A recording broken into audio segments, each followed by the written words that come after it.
दोस्तों, स्वागत है आपका एक बार फिर इस यूपीएससी के सफ़र में। जो लोग झंझोर तैयारी में जो लगे हैं फिर लगने जा रहे हैं, मैं उनका बेहद हार्दिक स्वागत करता हूँ। यार, ये चैनल मैंने अरोड़ा आईएएस हिंदी को अभी रिसेंटली ओपन किया है। आप इसको प्लीज़ ज्वाइन करके रखिए, ताकि हमें सपोर्ट करके रखिए, ताकि आप लोगों से हमें थोड़ा सपोर्ट मिल सके और हम इस चैनल को और अच्छे से ग्रो कर सकें। यार, ये लेक्चर्स की सीरीज़ है, ये एथिक्स है, ठीक है। ये मैं अभी भी कमिटमेंट दे रहा हूँ कि 100% कंप्लीट होगा, थ्योरी पार्ट पूरा, साथ में मैं केस स्टडीज़ भी कराऊंगा। लेकिन यहाँ पे मैं किसी बर्डन के ऊपर नहीं कराऊंगा। यहाँ पे मैं अपने एथिक्स को समझाऊंगा कि जो मैंने एथिक्स को समझा अपनी लाइफ के अंदर प्रैक्टिकल वे में, मैं उस चीज़ को यहाँ पे इम्प्लीमेशन लेके आऊँगा। मैंने काफ़ी सारी क्लासेस देखी है, मैं किसी का नाम नहीं बोलूँगा, मतलब थोड़ा बहुत मिल जाता है ना, आप भी समझ सकते हैं चीज़ें हैं। वहाँ पे मुझे यार ये समझ आता है कि वो एथिक्स नहीं पढ़ा के वो दर्शन शास्त्र पढ़ा रहे होते हैं। लेकिन आप यूपीएससी की परिभाषा में देखें तो क्वेश्चन बहुत ही सिंपल पूछे जाते हैं।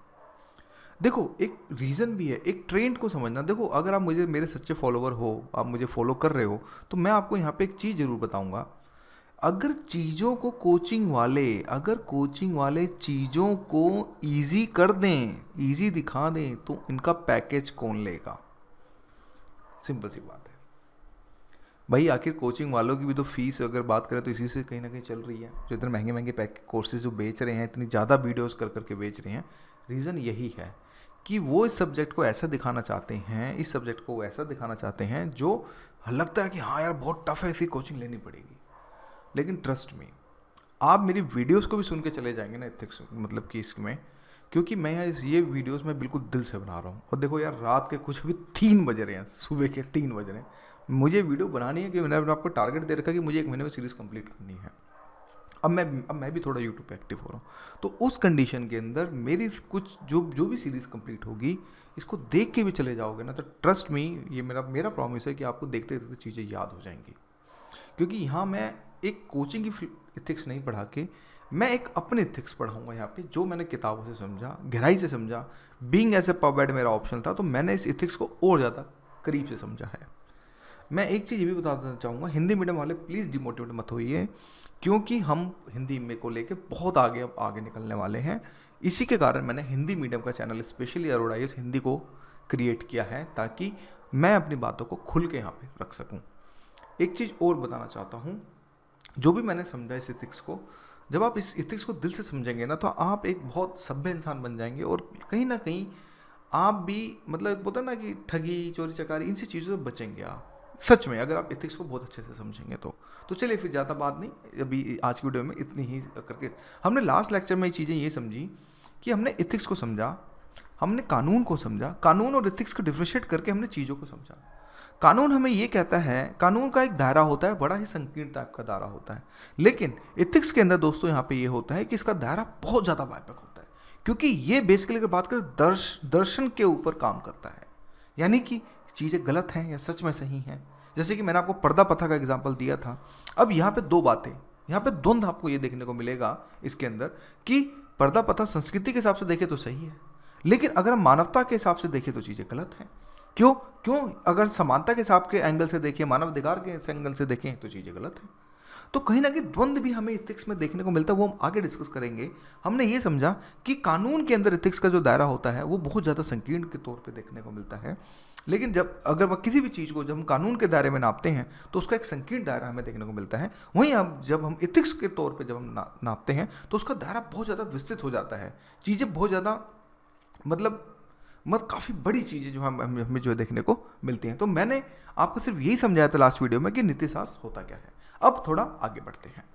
कुछ बातें जो हमेशा ध्यान रखनी है, यानी कि वो बातें जो आपको, जब आप एथिक्स को जब आप कंपेयर करें या फिर मतलब नीतिशास्त्र को जब ध्यान में रखें, तो ये कुछ बातें हैं जो आपको हमेशा ध्यान रखनी है। ये वो कौन सी बातें हैं जो जब आप नीतिशास्त्र के सब्जेक्ट को पढ़ रहे हैं, तो वो चीज़ें क्या हैं? ये है, नीतिशास्त्र एक ऐसा आदर्शवादी विज्ञान है जो मानव आचरण का मूल्यांकन करता है। यानी कि हमें ये बात पता चल गई कि कहीं ना कहीं ये मानव आचरण को लेके बात करता है कि ठीक है, कैसा होना चाहिए, किस तरह से होना चाहिए, कैसे किस तरह से, जो भी सारी चीज़ें हों, वो कहीं ना कहीं मानव आचरण को लेके बात करी जाती है। यहाँ पे पशु पक्षियों को बात नहीं करी जाती एथिक्स में लेके। यहाँ पे ये बात करी जाती है कि मानव का आचरण आखिर कैसा हो, इस चीज़ को लेके जो यहाँ पे पूरी की पूरी अगर बात करें, तो एक इस चीज़ को लेके, एक आदर्शवादी विज्ञान को लेके यहाँ पे इसका जो है अगर हम बात करें तो मूल्यांकन किया जाता है कि ठीक है, मानव को आचरण का विज्ञान ऐसा होना चाहिए, इस तरह से होना चाहिए। जैसे कि फॉर एग्जाम्पल, हमारी सोसाइटी में 2 तरह के लोग होते हैं। एक गंदा, एक मतलब कि अगर बात जिसका एक नकारात्मक चरित्र होता है, एक सकारात्मक चरित्र होता है, तो इस तरह के जो दो लोग होते हैं तो हम कैसे ये नापते हैं? ये कहीं ना कहीं इथिकली तौर पर नापते हैं। जैसे एक लड़का है जो बड़ों की आदर करता है, वो सारी चीज़ें करता है, शिष्टाचार दिखाता है और मतलब अच्छे अच्छे काम करता है। एक वो जो बिल्कुल गलत काम करता है, लाइक चोरी करता है, चकारी करता है, और भी सारी चीज़ें होती हैं। तो उस कंडीशन में भी मतलब इसी के कारण कहीं ना कहीं हम जो है मानव आचरण को जो है मूल्यांकन यहाँ पे जो हम करने की जो है कोशिश करते हैं। आचरण के अंतर्गत मनुष्य की केवल ऐच्छिक क्रियाएं आती हैं। उन्हीं क्रियाओं को ऐच्छिक कहा जाता है जिसमें व्यक्ति में अपने संकल्प से काम कर लेता है। यानी कि ऐच्छिक क्रियाएं दोस्तों ऐसी क्रियाएं होती हैं, आप ऐसा मान के चलें, डेफिनेशन से रटने की जरूरत नहीं है, जिस चीज़ों को समझें कि ऐसी क्रियाएं जो वो अपने हिसाब से कर सकता है, कोई भी चीज़। अब अगर कोई काम दबाव पे किया जा रहा है तो वो नीति शास्त्र के अंदर नहीं आएगा। अगर मान लीजिए किसी ने कोई डिसीजन लिया, किसी दबाव के कारण लिया, मान लो मजबूर है, कोई काम कर रहा है लेकिन वो पीछे से मजबूर है कि अगर वो नहीं करेगा तो उसको दिक्कत हो सकती है, तो उस कंडीशन कहीं उसको दबाव पड़ गया, चाहे परिवार का, किसी की चीज़ का, अगर वो काम करे तो फिर वो नैतिक शास्त्र के अंदर नहीं कहलाएगा। नैतिक शास्त्र के अंदर हमें ये भी पता चला कि इसमें पशु और पक्षियों को नहीं काउंट किया जाता है, पेड़ पौधों को भी अगर देखा जाए तो नहीं। बेसिकली यहाँ पे जो मानव आचरण को जो है सबसे ज़्यादा जो है अगर बात करें जो देखा जाता है। इसी के साथ साथ नीति शास्त्र वह आदर्श मूलक मानवीय विज्ञान है जो सामाजिक जीवन व्यतीत करने वाले मनुष्यों के ऐच्छिक और आचरण संबंधित कर्मों का विश्लेषण कर उनके संबंध में उचित अनुचित शुभ अशुभ का मापदंड भी तैयार करता है। यानी कि कुछ वो काम जो मान के आप ये चलो कि हाँ भी ये काम फॉर एग्जाम्पल ये शुभ है, हाँ ये आप कर सकते हो, ये अशुभ है, ये काम नहीं कर सकते, भाई ये अनुचित है, ये उचित है, हाँ आप ये काम कर सकते हो। तो ऐसे जो भी काम होते हैं, जो मैं आगे आने वाले टाइम में सर्टेन एग्जांपल्स भी दिखाऊंगा आपको, तो उस कंडीशन के अंदर जो है अगर इन सभी कंडीशन की बात करें तो इसमें कहीं ना कहीं नीति शास्त्र का जो है रोल हमें जो है देखने को मिलता है। यानी कहीं ना कहीं यहाँ पे मानव से संबंधित हमें ये काम जो बेसिकली जो हमें देखने को मिलता है। फिर नेक्स्ट चीज में हमें ये पता चलता है कि नैतिकता और नीति शास्त्र के सभी मापदंड मनुष्य के केवल ऐच्छिक कर्मों पर ही लागू होते हैं। मनुष्य के अनैच्छिक कर्मों का विश्लेषण अगर बात करें नीति शास्त्र का विषय नहीं है। अब यहाँ पे एक वर्ड है नैतिकता। अब ध्यान से समझना दोस्तों इस चीज टॉपिक को कि हमारे पास एक नैतिकता आया और एक नीति शास्त्र आया। मैं इसको आपको अपनी लैंग्वेज में बिल्कुल अपनी डेफिनेशन में समझाने की कोशिश करूंगा। देखो, जो हमारा नीति शास्त्र है, ठीक है, नीति शास्त्र का ही एक पार्ट नैतिकता है। आप ऐसे समझें, मुझे नहीं पता क्या है, किस तरह से, कौन से प्रकार, मैं उस पर नहीं जा रहा। देखो, आप ऐसे समझो ये कानून, आप ऐसे समझो कि जैसे कि ये नैतिकता है कि हाँ हमें नैतिक रहना चाहिए इस चीज़ें से, और ये इसका नीति शास्त्र है। क्योंकि नीति शास्त्र के अंदर बहुत सारे आयाम हैं, लेकिन उसका एक संकीर्ण पार्ट एक नैतिकता भी है, हमें चीज़ें जो देखने को मिलती हैं। आप समझे मेरी बात को? तो उसी चीज़ को लेके यहाँ पे जो है अगर बात करें तो ऑथर ने इसको मतलब बहुत ज़्यादा डिटेल में जो हमें बताने की जो है जो हमें जो कोशिश करी गई है। तो हमें ये चीज़ बताता है कि नैतिकता और नीति शास्त्र के सभी मापदंड मनुष्य के केवल ऐच्छिक कर्मों पर ही लागू होते हैं। वो काम जो हाँ ऐच्छिक है, मैंडेटरी नहीं है। आप इस चीज़ को समझे, यहाँ पे ऐच्छिक का मतलब मैंडेटरी का नहीं होना है, मतलब यहाँ पे जरूरी नहीं कि वो ये काम करे, उसके ऊपर है, कर भी सकता नहीं भी कर सकता, क्या हो गया। तो उस कंडीशन में मनुष्य के अनैच्छिक कर्मों का विश्लेषण नीति शास्त्र का विषय नहीं होता। वो काम जो बिल्कुल अनैच्छिक है, जो मतलब उसका कोई लेना देना नहीं, तो वो इसमें बेसिकली नीति शास्त्र का इसमें जो विषय हमें जो बिल्कुल भी जो देखने को नहीं मिलता। जैसे मनुष्य की आंतरिक और शारीरिक क्रियाएं अनैच्छिक क्रियाएं होती हैं। जैसे कि फॉर एग्जाम्पल, अब यार देखो, जो भी इसकी आंतरिक और शारीरिक क्रियाएं वो तो, अब फॉर एग्जाम्पल कोई आदमी सीधा नहीं चल पा रहा है तो क्या है, तो भाई वो तो उसका शारीरिक इशू है ना। तो आप इसको नीति शास्त्र में कैसे लेके आ सकते हो? वो तो उसके पर्सनल इश्यूज है, तो वो आप नीति शास्त्र तक कैसे लेके आ सकते हो? आप नहीं लेके आ सकते भाई। आंतरिक शारीरिक जो ये अनैच्छिक क्रियाएं होती हैं, ये नीति शास्त्र के संबंध में कोई वाद विवाद मापदंड जो बेसिकली प्रस्तुत नहीं करते। किसी की पर्सनल प्रॉब्लम मतलब उसके शरीर को लेकर अगर कोई बात करी जाती है या उसकी आंतरिक समस्या को लेकर अगर कोई बात करी जाती है, तो ये बेसिकली नीति शास्त्र का प्रश्न नहीं होता। नीति शास्त्र का जो प्रश्न होता है बेसिकली, अगर मैं मोटा मोटा बात करूँ तो तर्क के ऊपर होता है कि क्या चीज़ें सही हैं, क्या चीज़ें गलत हैं, क्या ये शुभ हो सकता है या फिर अशुभ हो सकता है, वो एक अलग बात है। लेकिन हमने ये बात समझी हमने इस वीडियो के अंदर कि हमें ये पता चला मनुष्य की जो भी आंतरिक क्रिया होंगी या फिर शारीरिक क्रिया होंगी, उसका नीति शास्त्र के साथ कोई लेना देना नहीं है। मैं यहाँ कंसेप्ट भी क्लियर करके जा रहा हूँ, क्योंकि नीति शास्त्र बेसिकली तर्क के ऊपर बात करता है। तर्क लेके चीज़ें को चलना पड़ता है। तो उसी चीज़ के अंदर नीति शास्त्र का, जैसे मैं आपको एक और एग्जांपल मैं आपको अगर मैं समझाने की कोशिश करूं, जैसे कि डिटेल में समझते हैं, आपको पता होगा हमारे देश के अंदर कानून की अगर मैं बात करूं, अगर कोई संविधान, मतलब अगर कोई पार्लियामेंट अगर कोई कानून बना दे और आपको लग रहा है ये कानून ठीक नहीं है, अगर आपको लग रहा है कि कानून इथिकली ये ठीक नहीं है, लेकिन सुप्रीम कोर्ट उस पर मोहर लगा दे कि हाँ ये कानून ठीक है, और हमें जनता को लग रहा है ये कानून ठीक नहीं है, ध्यान से समझना, संसद कह रही है कि कानून ठीक है, भाई न्यायपालिका भी कह रही है कि हाँ भाई कानून ठीक है, हमारे क्यों अंडर द कॉन्स्टिट्यूशन के अंदर है, लेकिन इथिकली ये काम कह रहे हैं कि ये चीजें गलत है। तो उस कंडीशन में अब देखो दायरा समझना, संसद कह रहा है कि हाँ कानून ठीक है, वहीं कह रहा है न्यायपालिका कह रही है कि कानून ठीक है, लेकिन इथिकली चीजें जो हमें बिल्कुल लग रही है कि ये चीजें गलत हैं, तो उस कंडीशन पे क्या होगा सोचो। उस कंडीशन में यानी कि आप एथिक्स को देख रहे हो कि कहीं ना कहीं तर्क के ऊपर चीजें लेके आ रहा है कि सच में ये चीजें ठीक है। जैसे फॉर एग्जाम्पल आप ऐसे समझे, जैसे कि अभी देखें आप एनआरसी को लेके, सीएए को लेके बहुत बड़ा इशू हो रहा है। मैं इसके वाद विवाद पे नहीं आ रहा हूँ, जस्ट मैं एक चीजें बता रहा हूँ। जैसे कि कुछ जो जैसे कि वहां पे जो तबका एक जो वो ये कहता है कि भाई इसके अंदर आप मुस्लिम्स लोगों को भी शामिल करो, लेकिन हमारे देश की पार्लियामेंट ये कहती है कि नहीं भाई, हमें सिर्फ जो मिनॉरिटी का स्टेटस है हमें उसको ही जो है इसमें जो है लेके आना है, जो हमारे देश के आसपास जो भी मतलब कंट्रीज हैं, जिसमें आपका चाहे श्रीलंका हो गया, बांग्लादेश हो गया, वहाँ मिनॉरिटीज़ को स्टेटस लेके उनको जब सिटीजनशिप दे सकते हैं। लेकिन एक मुस्लिम वर्ग है कि वो रहा कि नहीं इसमें मुस्लिम्स को भी ऐड करो तो हम कह सकते हैं। अब यहाँ पर ये चीज़ वाद और विवाद का विवाद है, ये ध्यान से समझना। कुछ लोग कह सकते हैं ये चीज़ें गलत हैं, कुछ लोग कह रहे हैं चीज़ें सही हैं, कुछ लोग कह रहे हैं कि मुस्लिम अपनी जगह ठीक है, कुछ लोग कह रहे हैं नहीं भाई हमारी पार्लियामेंट ठीक है, क्योंकि मिनॉरिटी का जो वहाँ के जो जैसे तबके हैं, जो हिंदू मिनॉरिटी जो स्टेटस है वहाँ पे भी बहुत मुश्किल में जी रहे हैं। तो ये सब चीज़ें वाद विवाद के जब ये चीज़ें तर्क पे जब नापी जाती हैं, इथिकली क्या चीज़ें ठीक है, हो सकता है कानून बोलते ठीक है, न्यायपालिका बोलते ठीक है, लेकिन क्या ये इथिकली ठीक है? अब आपको यहाँ पे इस डायमेंशन को समझना पड़ेगा। मैं अगेन इस वीडियो में कहना चाहता हूँ, मैं किसी को सपोर्ट नहीं कर रहा, जो भी कानून का फैसला होगा मैं उसको हार्दिक तौर से मैं स्वागत करूंगा। मेरा यहाँ पे कोई व्यक्तिगत, जस्ट मैं आपको यहाँ पे एग्जाम्पल के तौर पर समझाने की कोशिश कर रहा हूँ कि देखो नीति शास्त्र में दायरा जो होता है कितना ज़्यादा वास्ट हो जाता है, कितना ज़्यादा बड़ा हो जाता है, विस्तृत हो जाता है। उस विस्तृत तौर पर ही आपको जो समझना पड़ेगा। इसके पीछे भी एक रीज़न है, आखिर क्यों नीति शास्त्र को आखिर क्यों इतना हम जो है तजुर्बा दे रहे हैं, क्यों? ताकि कल को अगर आप आईएएस ऑफिसर बने तो आप सभी चीज़ों को नीति शास्त्र के कसौटी पे भी आप कहीं ना कहीं जजमेंट, ठीक है आपने अपने संविधान को भी लेके चलना है, लेकिन कहीं ना कहीं लास्ट में एक नीति शास्त्र का भी एक ऐसा एंगल रहेगा जहां पे आपको ये निकालना पड़ेगा कि क्या चीज़ें वाकई सही हैं। आप समझे मेरी बात को? ठीक है, हमारे लिए हमारी जो बुक है, पवित्र बुक है, वो संविधान ही है, लेकिन उसके बाद भी कहीं ना कहीं नीति शास्त्र का भी एक ऐसा एंगल रहेगा जहाँ पे आपको उस चीज़ को कसौटी पे आपको करना पड़ेगा, जहाँ पे आपको भावनात्मक समझ, ये सारी चीज़ें बात की बात है, उसमें बाद में चलेंगे। तो इस चीज़ों को आपको जो है लेके चलना पड़ेगा। फिर इसी के जैसे यहाँ पे ये भी कहता है कि इसके विपरीत विपत्ति में किसी व्यक्ति की सहायता करना किसी व्यक्ति का एक इच्छिक कर्म हो सकता है।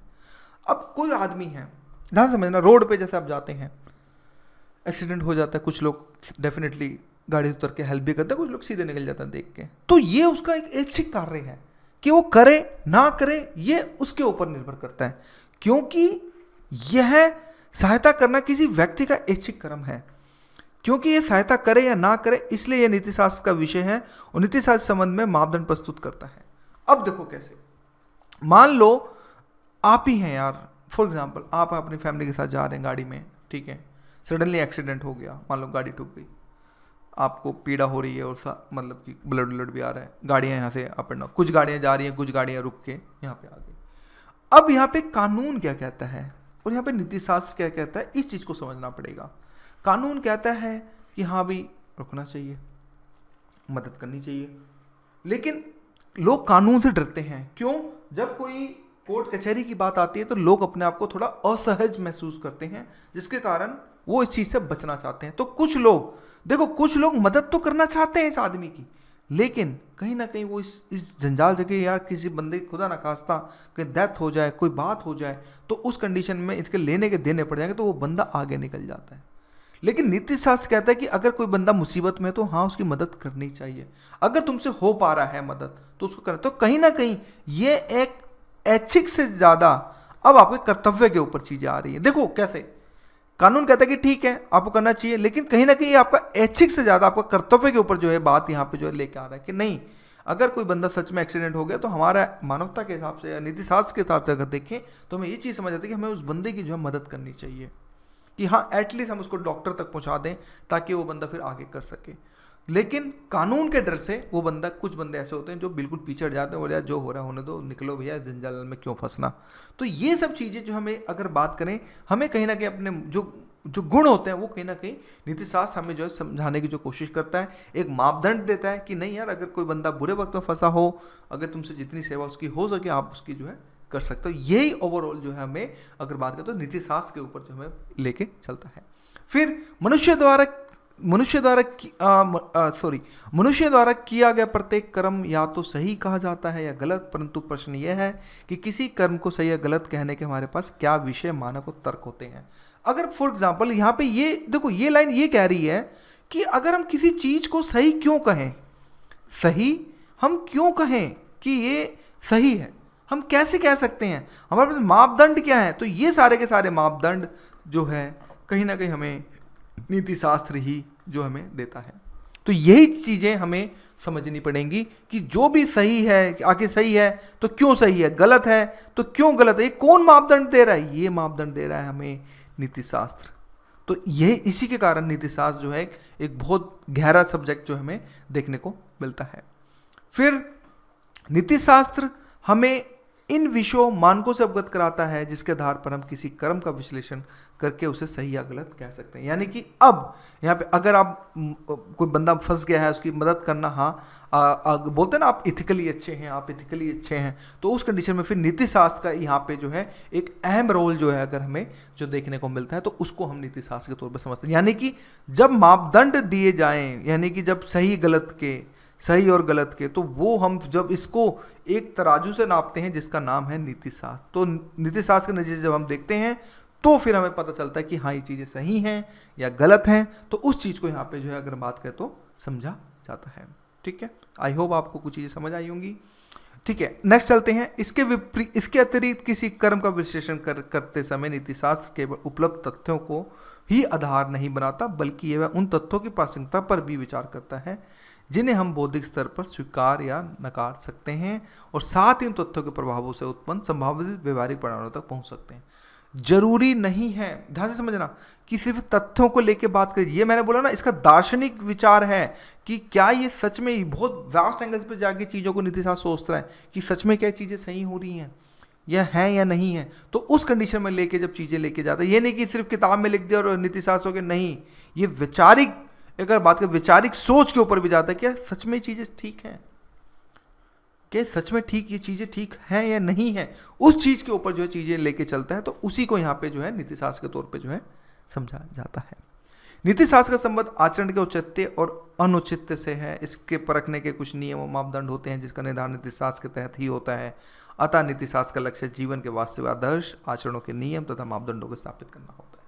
यानी कि हमें ये पता चला नीति शास्त्र का जो बेसिकली जो लक्ष्य होता है वो कहीं ना कहीं जीवन के वास्तविक आदर्श, जो एक आदर्श के रूप में हो सकते हैं कि हाँ ये चीज़ें बहुत अच्छी स्थिति है, तो इसको हम एक तरह से आदर्श के तौर पे जो हम चीज़ों को जो है देख सकते हैं। साथ में इसके आचरण के नियम, भाई इसके आचरण किस तरह से होना चाहिए, किसी चीज़ को करने के लिए किस तरह की चीज़ें मतलब होनी चाहिए, इसके मापदंड क्या क्या होने चाहिए, ये सब चीज़ें जो स्थापित करता है। तो ये बेसिकली जो है अगर बात करें तो नीति शास्त्र को देख के ही मतलब कि किया जाता है। और हालांकि नीति शास्त्र लोक प्रशासन का एक अनिवार्य अंग है। जैसे जब आप कल को IAS IPS बनेंगे, यह लोक प्रशासन के अंतर्गत इन मापदंडों को प्रस्तुत करता है जिसका अनुसरण पर लोक प्रशासन प्रभावी कुशल प्रशासन के साथ साथ उत्तरदायी जवाबदेही सुनिश्चित करने पर सुशासन उपलब्ध कराता है। इसीलिए हम नीति शास्त्र पढ़ रहे हैं, क्योंकि जिससे कि कुशल प्रशासन, प्रभावी प्रशासन, साथ में उत्तरदायी रूप से जवाबदेहिता सुनिश्चित करने वाला सुशासन यहाँ पे उपलब्ध हो सके, ताकि जब जिस प्रशासन में जितनी ज़्यादा जवाबदेहिता, उत्तरदायित्व और पारदर्शिता आएगी उतना ही उसका वो प्रशासन और अच्छे से जो है जन भागीदारी के साथ जो है काफ़ी ज़्यादा आगे बढ़ सकता है। हमें एक चीज़ और भी ध्यान रखनी पड़ेगी कि निम्नलिखित चीज़ें जो हैं नीति शास्त्र के अध्ययन से जो है बाहर रखी जाती है। कुछ ऐसी भी चीज़ें हैं, ये हो सकता है कि आपका मेंस में क्वेश्चन आ जाए कि भैया कौन सी चीज़ें हैं जो नीति शास्त्र के अंदर मतलब इसके अध्ययन से बाहर रखी जा सकती हैं। इसमें हमें ये समझना पड़ेगा कि समाज में ना रहने वाले लोग, वो लोग जो बिल्कुल समाज में नहीं रहते हैं, वो उनकी अपनी एक अलग दुनिया, जो समाज से कटे रहते हैं बिल्कुल, तो बेसिकली उनको बाहर रखा जाता है। मानसिक रूप से विपक्षित व्यक्ति, 7 वर्ष से कम आयु के बच्चे, पशु पक्षी, अनैच्छिक कार्य, दबाव में किए गए कार्य, ये सारे के सारे अगर बात करें तो कहीं ना कहीं ये इसको जो है बाहर नीति शास्त्र के बाहर जो है रखा जाता है। तो ये सारी चीज़ें आपको यहाँ पे समझनी पड़ी। हमने हमने आज के लेक्चर में इस चीज़ों को ये समझा कि नीति शास्त्र क्या होता है, नीति शास्त्र कैसे काम करता है। हमने ये भी समझा कि नीति शास्त्र के अध्ययन का क्षेत्र क्या है, इसके अध्ययन के मापदंड क्या क्या हैं। हमने अभी 2 लेक्चर्स में से बेसिक को समझा। अब हम थोड़ा स्पीड में आगे बढ़ेंगे ताकि आप नीति शास्त्र को बहुत अच्छे से जो समझ सकें। मैं यहाँ पे बिल्कुल नीति शास्त्र को बिल्कुल प्रैक्टिकल समझाने की कोशिश कर रहा हूँ ताकि आप प्रैक्टिकल ही इस चीज़ को सोच सकें, ताकि और आप अपने जीवन में आप बहुत अच्छे काम, बड़े काम भी जो है कर सकें और यूपीएससी में या फिर स्टेट पीसीएस में आप सफल हो सकें। तो आज की वीडियो के लिए इतना ही दोस्तों। Thank you for watching.